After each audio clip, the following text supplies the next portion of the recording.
Good morning, ladies and gentlemen. Welcome to the Rangers Respite. I'm Philip, and today is Wednesday, which means it's time for another Whiskey Library review. Just really quick, you're going to hear some dog barking in the background because the dog is unhappy because Dad's at work, I'm recording, and Mom's busy. So I apologize for that. Um, uh, what are we talking about this week? Well, we have an interview with Alex Buck, the managing distiller at Sun Valley Distiller, the makers of Warfield whiskey. Um, we're going to have him on with Single Malt Frontier on Thursday.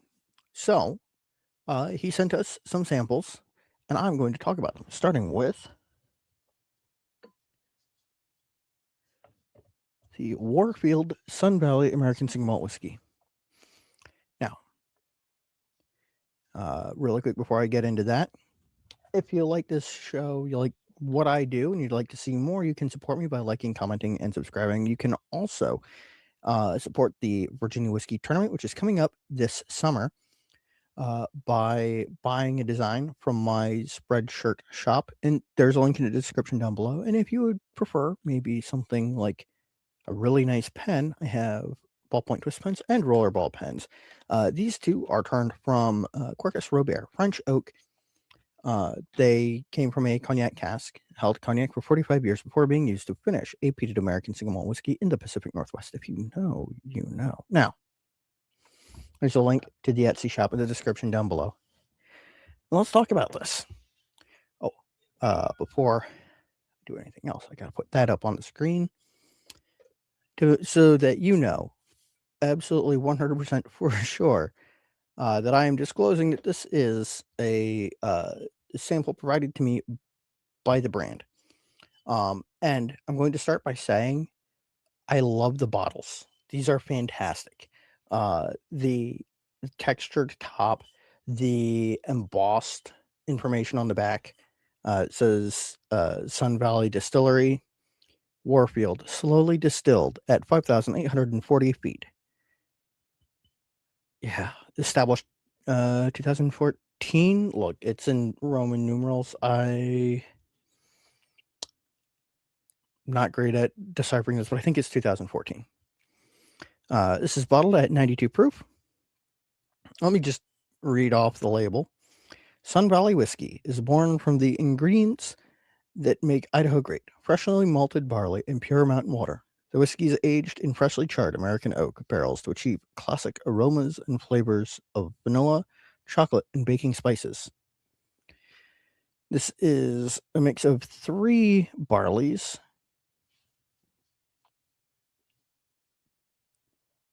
like 3 strains of barley. We'll ask Alex more questions about this tomorrow on Thursday. Aged in new charred and used oak casks.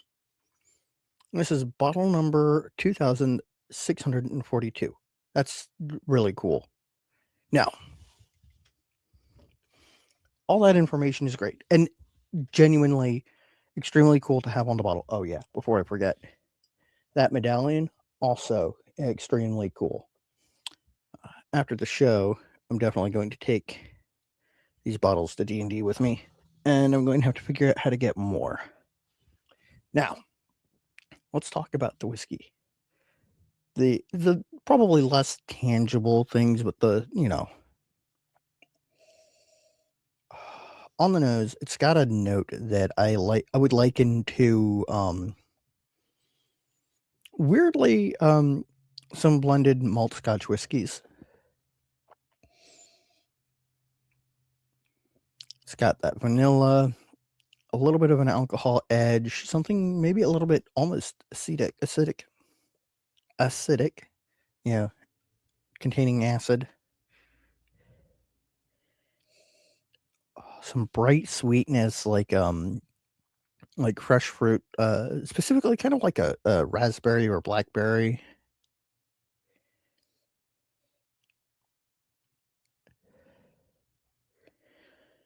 A little bit of like brown sugar pastry.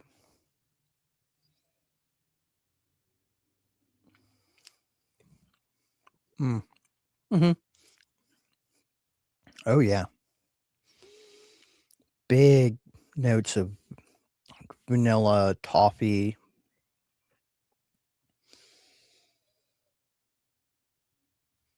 Mm.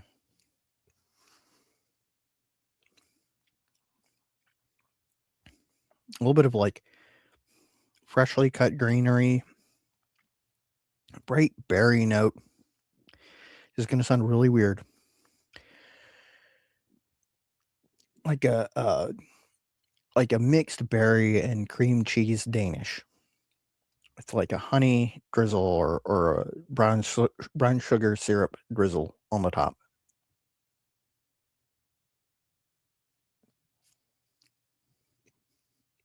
Hmm. Yeah, that's very good. Oh yeah.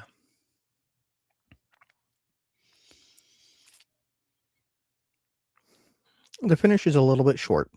Um, I think it could do with a little bit more. I don't want to say like oiliness, but a little bit more heft to it and like sticking power so that it has a really nice long finish would really improve this whiskey a lot.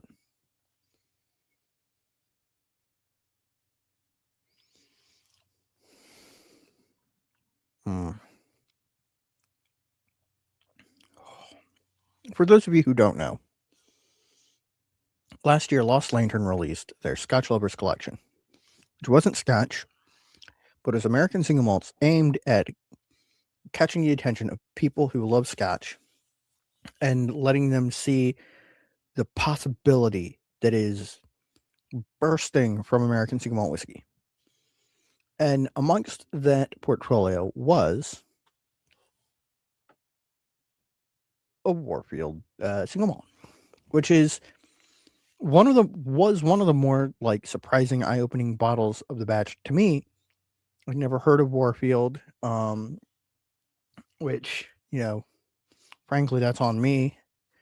Um, and it's just an excellent dram, a little bit hot, but very good. I've got a video review of it that I'll try to remember to link in the description down below. But this definitely carries through that, you know, that like, if you like Scotch whiskey, this'll hit the spot. Like a blended malt or a teaspoon malt that's mostly a young Speyside. Very, very good.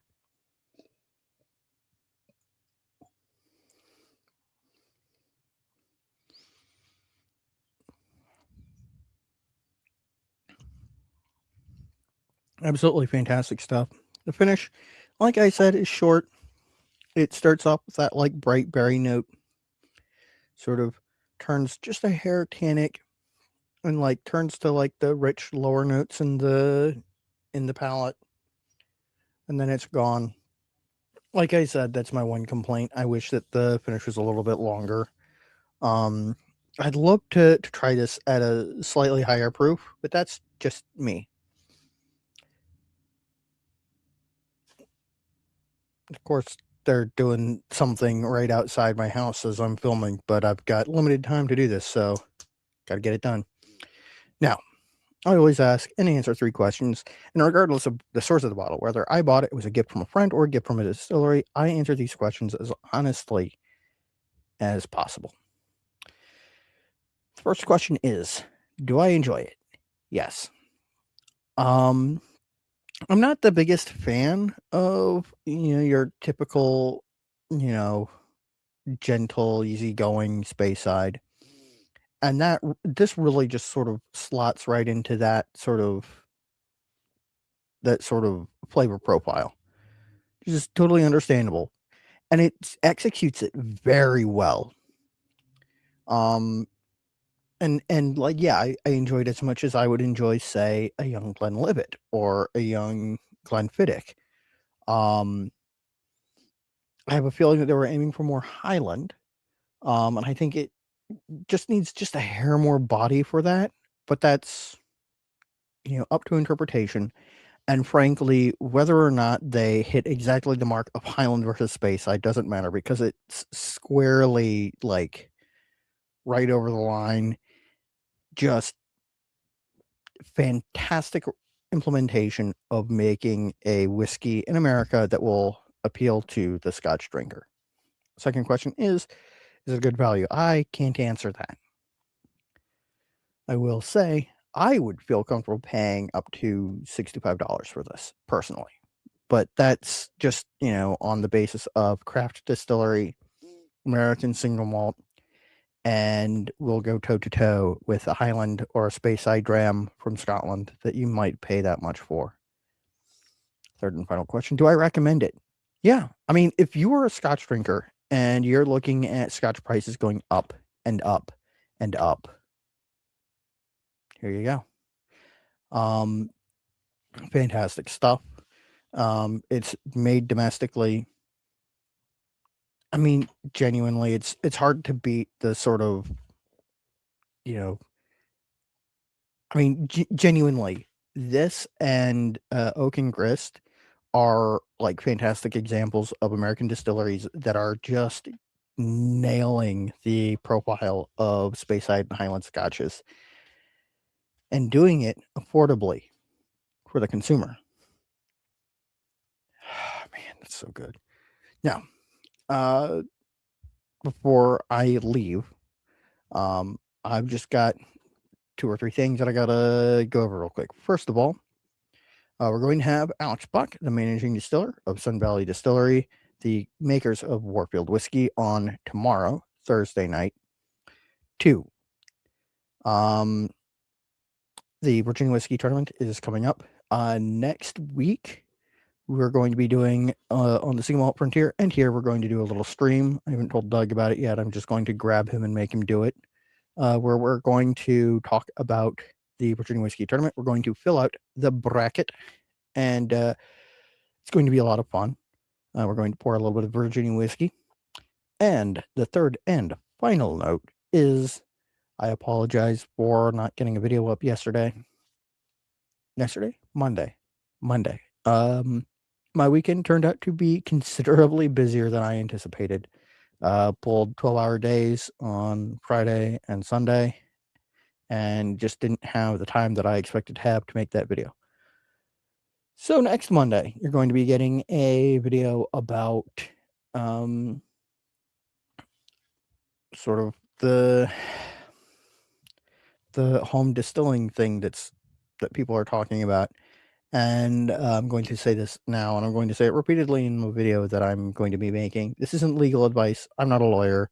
Before you do anything, you should consult a lawyer.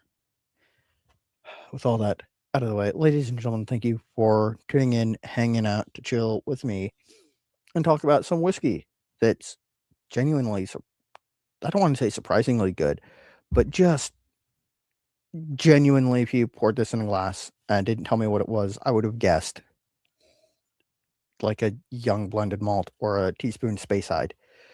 With all that out of the way, ladies and gentlemen, thank you guys for tuning in. Until next time, stay happy, stay geeks. Sláinte.